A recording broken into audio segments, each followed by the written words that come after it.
एक बार एक दयालु राजा रहता है।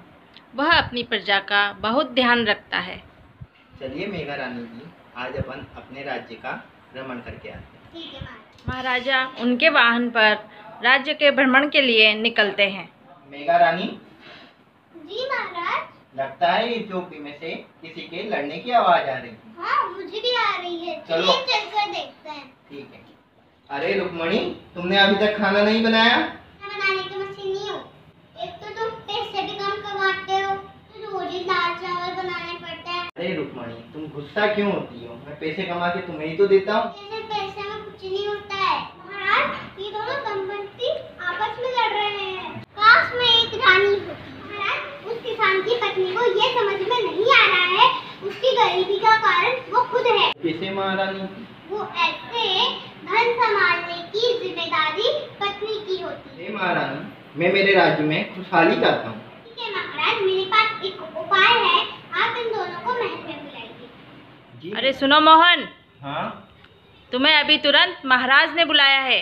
ठीक है, हम आ जाएंगे। तुरंत पहुंच जाना दोनों। हाँ हाँ ठीक है।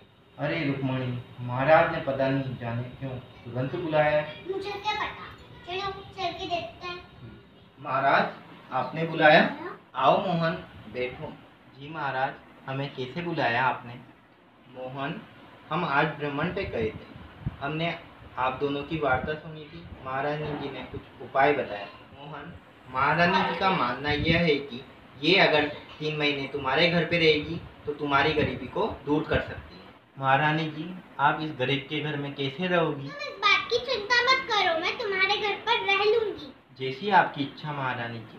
और मोहन, उस समय तुम्हारी पत्नी राजमहल में रह सकती है। महारानी जी, यही मेरा घर है। मोहन, तुम मेरी एक बात ध्यान से सुनो। तुम्हें रोज कमाने जाना होगा और तुम्हें कुछ ना कुछ तो जाना ही होगा। जी महारानी। कितना गंदा हो रहा है, मैं इसे साफ कर दूं।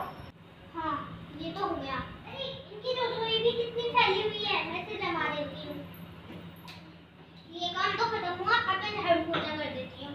मोहन, मैं तुम्हें कुछ सामान बता देती हूँ, वो तुम बाजार जाके ले आओ। ठीक है महारानी जी, मैं चलता हूँ।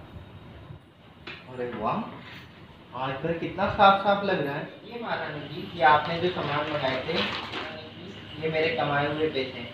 मैं हमेशा पहले रुक्मणी को दिया करता था। आधे पैसे गुल्लक पर डाल देती हूँ और आधे पैसे घर खर्च के काम आते हैं। उधर महल में किसान की पत्नी रोज महारानी के गहनों को पहन पहन कर देखती थी। उधर महाराज किसान की पत्नी को ऐसे देखकर बहुत चिंतित होते हैं। इसने तो सब फैला रखा है। मुझे महारानी के आने का इंतजार करना होगा।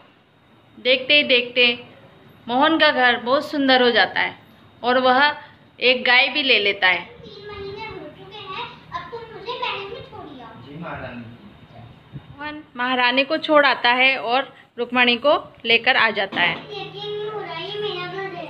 महारानी का धन्यवाद करके आए।